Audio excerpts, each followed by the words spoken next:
So in this segment, we're going to be talking about Keir Starmer finally, holding Boris Johnson accountable over the situation within Northern Ireland.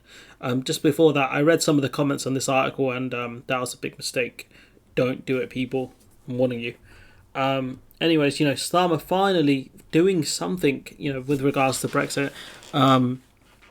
It's probably the easiest way for him to start tackling Brexit without sort of alienating these mythical red wall voters who are going to continue to side with the Tories if Labour continue to attack Brexit, who maybe these people are TFGs, man, too far gone. Anyways, in the decade after the Good Friday Agreement, Starmer spent some of the most rewarding time of his career in Northern Ireland, returning now for 2 days. Those vivid memories are tinged. Some of this stuff is filler, but he's trying to set the scene of, I have not roots, but I have some sort of connection to Northern Ireland. He said, after 3 decades of steadily moving forward, this Prime Minister has now put his own narrow interests above the interests of the people of Northern Ireland. Having refused to take responsibility for his decisions, his dishonesty now risks the stability of the peace process. So, which is true. All of this stuff is true, that Boris Johnson is risking the peace process in Northern Ireland by constantly pushing for the end of the Northern Ireland Protocol. But also the fact that, only 6% of the people of the Northern Ireland trust the UK over the Northern Ireland Protocol because the British government keep lying about it. Brandon Lewis I covered it in a video, called out by Andrew Marr over his lies regarding the Northern Ireland Protocol. So, Starmer going on to say, my crucial task in Northern Ireland was to advise the Police Board of Northern Ireland as the Royal Ulster Constabulary, I think that's how you pronounce it, was transformed into the Police Service of Northern Ireland, PSNI.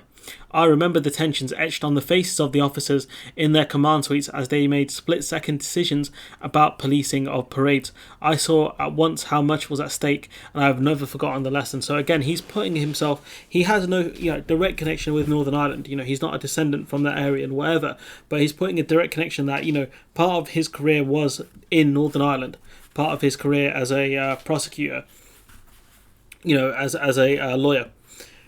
This is good stuff here. He's trying to put himself into the scene, saying that, look, I was there when the police force changed name and had to make decisions in order to deal with the tensions within Northern Ireland. So this is good stuff. He says the Good Friday Agreement was the sum total of courage of the communities of the people of Northern Ireland, but also of, Ireland. But, okay, we're splitting hairs at that point. But point being is that he was saying the Good Friday Agreement took a lot from the people of Northern Ireland, and that the British government is throwing that away by, taking the stance it's taking on regarding, the Northern Ireland Protocol, amongst other things. Brexit in general was, kind of the thing that they could never answer what would happen to Northern Ireland. They never could. They kept saying technology or some unicorn stuff. Didn't know Rees-Mogg knew a lot about computers and scanners and cameras, given that he lives in the Victorian era. But anyways, Starmer says, and it was a testament to the relentless focus and concentrated effort of a Labour government, talking about the Good Friday Agreement. So he's linked the Good Friday Agreement to the sacrifice of the people within Northern Ireland, but he's also linked it to the Labour Party, saying, kind of claiming that, thanks to the Labour Party, we in part have peace within Northern Ireland, and that the only way to kind of continue that is to vote Labour. I'm putting words in his article there, but you get what I'm saying.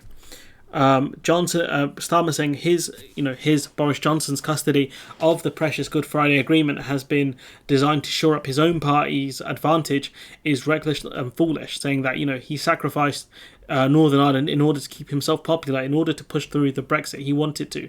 After insisting he would never place barriers down the Irish Sea, Boris Johnson said that famously, Johnson negotiated just that, and he also lied about it continuously until now we see there is a border in the Irish Sea. Now, after a year spent denying what he has done, he has now started trying to renege on parts of his own deal. He personally negotiated the Northern Ireland Protocol. He has a personal responsibility to make it work, which is all true. Boris Johnson and Lord Frost negotiated the Northern Ireland Protocol. Now they're the ones reneging on this. The recent extension of the grace period was welcome, but is not a durable solution because it only lasts for 3 months. Over a quarter of all trade to Northern Ireland is subject to onerous SPS checks, largely on food and agricultural products. And so normally what would happen at this point in an article would be the Brexiteers blaming, the EU for this, the SPS checks and all that stuff. But obviously Starmer doesn't do that. What he says is the UK and the EU need to work on a veterinary standards agreement to bring assurance to Northern Ireland and the benefit of food exporters. So this is, as Phil pointed out, a kind of backdoor way for the Labour Party to push for realignment with the EU on food standards without openly pushing for it, if that makes sense, to not isolate the mythical Red Wall voters and the other ones who voted for the Tories and voted Brexit. The Prime Minister promised an agreement of this kind during trade negotiations, but with the EU, but failed to deliver. So he's saying the Prime Minister promised an SPS agreement, but couldn't get one because the EU won't give us equivalency because we can't be trusted.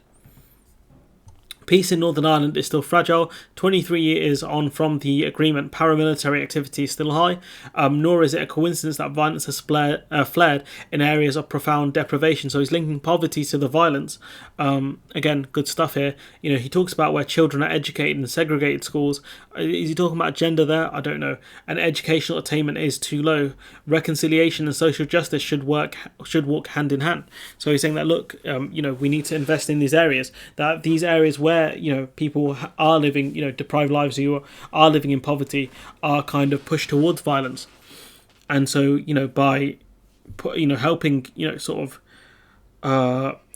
reform Northern Ireland kind of financially and investing in the economies, they can help these economies get out of the situations they're in and hopefully not resort to violence, if that makes sense. But point being is that he has linked poverty to violence, which again is another great point. He says trust is fragile in the province, which is true, especially because of Boris Johnson, and huge challenges lie ahead. Real leadership is needed once again. The people of Northern Ireland deserve no less. And again, this is a phenomenal kind of op-ed by Keir Starmer. The only thing I would say is please stop publishing this in the Times. Most people, I don't think, read the Times. Most Labour supporters don't read the Times. And also, it's behind a goddamn paywall. Stop it. Stop it. Anyways, there's a BBC article which kind of continues some of this stuff, where he says the government should opt for a veterinary agreement with the EU to help solve the problem over the Northern Ireland Protocol. So again, that's a phenomenal point he's made there. He said trust was essential if the UK and EU were to move forward.